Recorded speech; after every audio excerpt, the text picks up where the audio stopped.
Well, I think I think Karen's kind of like a dog that's got a bone. You know, she's just not gonna let go until she can affect some sort of change, until something happens.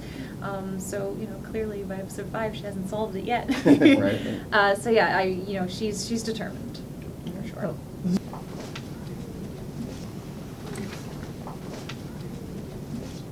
No, I do enjoy playing that. And you know, I think Foggy does have some things going on inside that, you know, he's also wrestling with. But yeah, no, it's a fun character, and you know, this show in particular was nice because he wasn't just that. When you're just, you know, the comic relief or whatever, it can be kind of boring to play that, you know, same thing over and over again. But you know, they brought a lot of depth to all these characters in this show, so it was nice. It was a fun character to play.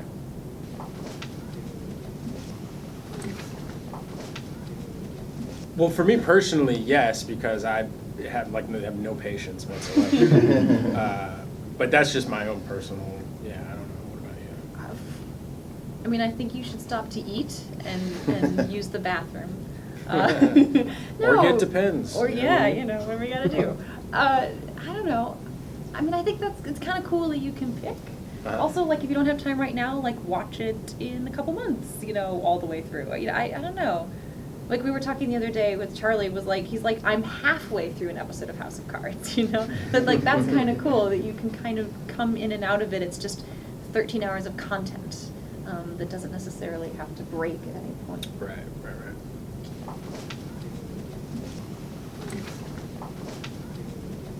Well, I mean, we all hit it off pretty quick, Yeah. I think. I think a lot of it was luck, to be honest. Yeah. Yeah, because we just sort of, I don't know, we all got along really. Well, I know you always come to it and you're always like, oh my God, please be nice Yeah. people, you know, like, be supportive, nice people, and then when it turns out that I'm sure way. you've had the same Yeah. experience, everyone has, where you meet someone and you're like, what planet are they living on? And do I really have to work with them for the next 6 months? But this one was lucky. We really just, you know, I don't think any of us had a lot of time to really get to know each other that well, but and you know, also they did a good job with the writing and the characters, and you know, these characters. But an interesting thing, I think it's my fault, but we had to start with they had to start shooting the second episode mostly first before we shot the first episode. I think it was because I was still coming from True Blood, and so there was a couple days overlap. And in a way, I think that really helped because we really started in the thick of things where the relationships are established and we could just jump in, so that when we got back to the first episode, there's none of those scenes of like, okay, you should Right. You know, like you were kind of already settled in a little bit. Yeah, that's true.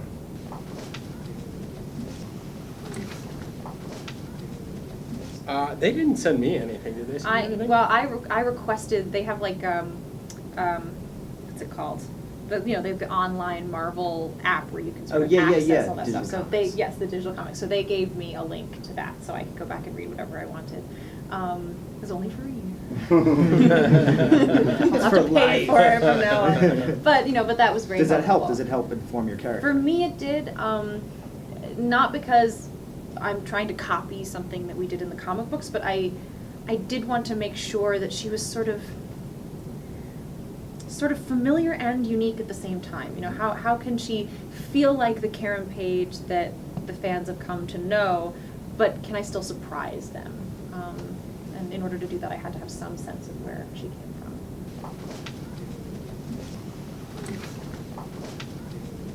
Yeah, it sort of just happened to come up, but I mean, it gave me pause for a second, not because there's anything wrong with doing a series, but like 7 years is a long time to be working on one project, and it does take out a lot of your time from being able to do other things like theater or film. And but as soon as I spoke with Jeff Loeb about what their plans were for Karen, I sort of had to do it. It was just kind of too cool to pass up.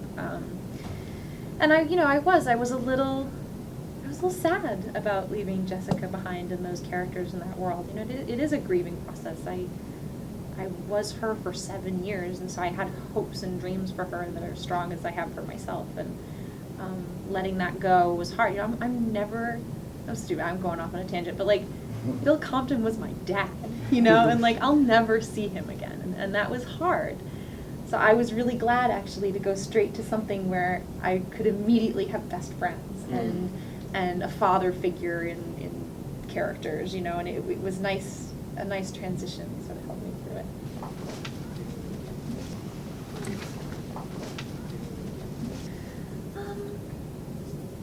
I mean, I think different stories are going to lend themselves to different storytelling tactics. So I think that's really the goal, is how do you match up the story with the best way to tell it. And I do think that at least in these two cases, that True Blood and certainly Daredevil really suit this form of storytelling, especially since if you look at comic books, this is kind of the way these stories have always been presented to us, in these kind of installments of individual issues that form one story that's part of an even larger story. So it kind of works in the same way.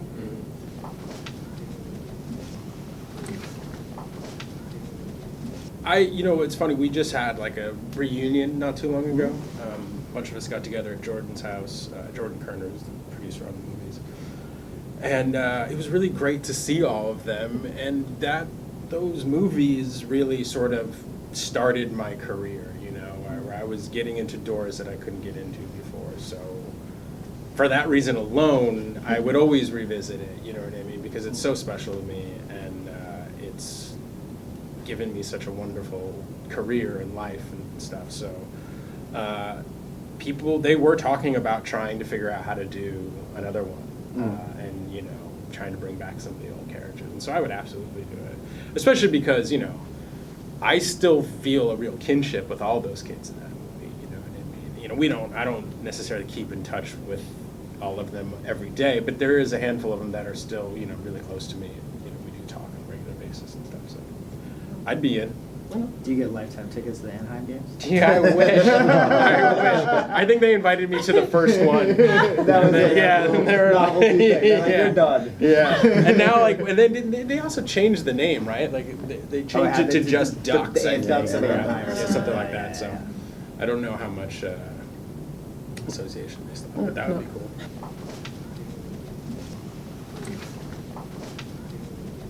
Sure. I mean, she loses everything, not just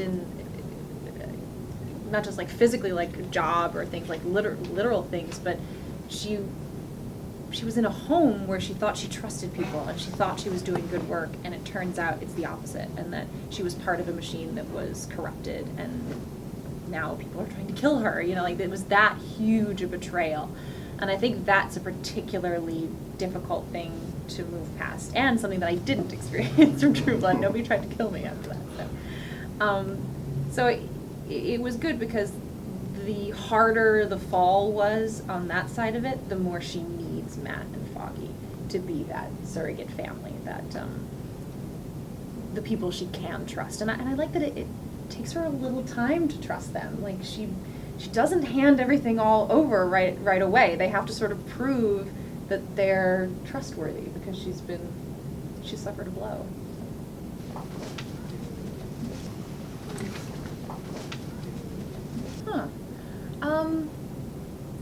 It's probably both. I mean, one, I won't do a role that I feel is limiting to women.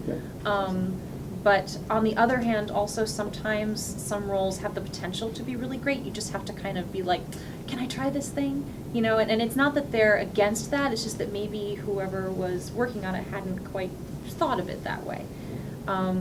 So yeah, I mean, I've had the privilege to work on some really interesting, you know, women, and particularly with Jessica from like Girl to Woman, which is kind of cool. So yeah, I mean, this, you know, when I was first thinking about doing this, I was definitely like, oh God, is it just the girl, you know? And again, after talking to Jeff, I knew there was something more there. And anything that I threw at them, anything where I was like, you know, maybe it'd be cool if this doesn't scare her, maybe it kind of excites her a little bit, you know, and they were really open to things like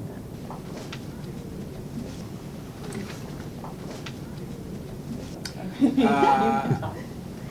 It was a pleasure. I mean, you know, the playing to work with this group of people, you know, from top to bottom, you know, not just the other actors, but everyone on the crew was an incredible experience. You know, it probably isn't the answer that you want to hear, but like honestly, I just try not to get fired. You know what I mean? Like, that's what I'm doing, man. I'm just like, you know, for me, there's not a lot of,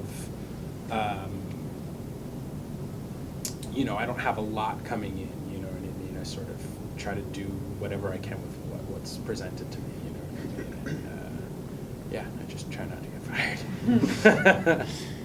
I guess for Karen, I thought a little bit about this idea of like the whistleblower. Like we're in this weird world right now where that's kind of happening here and there. You keep hearing stories and it's sort of topical at the moment. And the kind of the struggle of that. I mean, are you really going to take down people who you thought were your friends, but then they betrayed you? And that's a very delicate, scary place to be.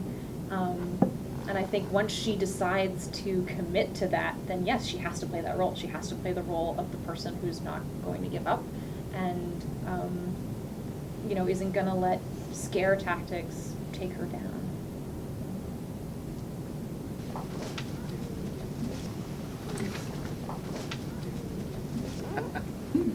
Dude, I had the weirdest casting process. I was in Berlin. I was finishing the Hunger Games movies, and I had to do a screen test over Skype. I couldn't get it to work on my computer, so I was doing it on my phone. And the sound was bad. Everyone I knew decided to call me right then and there. And like, I don't even think we got through one scene like without it, like the sound dropping out or whatever. And I just thought, man, I'm never gonna get this job, you know. But like now that I think about it in retrospect, I think maybe it helped me in some way because maybe I was like, the more and more I was getting flustered and like pulling my hair out, they were probably like, "That's him." Foggy. So yeah, it was a weird, you know, it was a weird process, and I couldn't say anything. That was the weirdest thing. Like after I got the job, I thought, "Oh, I'm not going to get this job because it was 2 weeks or something later when I heard." But then when I heard, they were like, "And you can't tell anybody." So you know what I mean? I'll be like all day on set, like just ear to ear grin, being like, "Yeah, what's going on?" Like, nothing. Nothing. God, I don't want to tell you.